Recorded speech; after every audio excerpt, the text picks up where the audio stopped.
Siz bana menü verir misiniz? Evet, buyurun menü. Sizin çorba taze mi? Evet, çorba çok taze. Kebap kaç lira? Kebap 17 lira. Çorba sonra ne alırsınız? Kebap alacağım. Kebap, pilav ile patlıcan ile.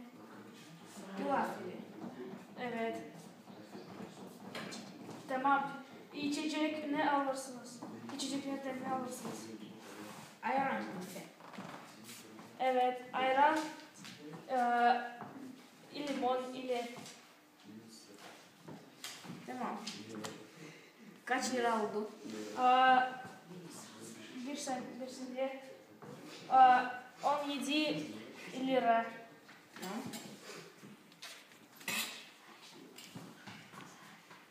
Evet. Teşekkür ederim. Afiyet olsun. Görüşürüz. Görüşürüz.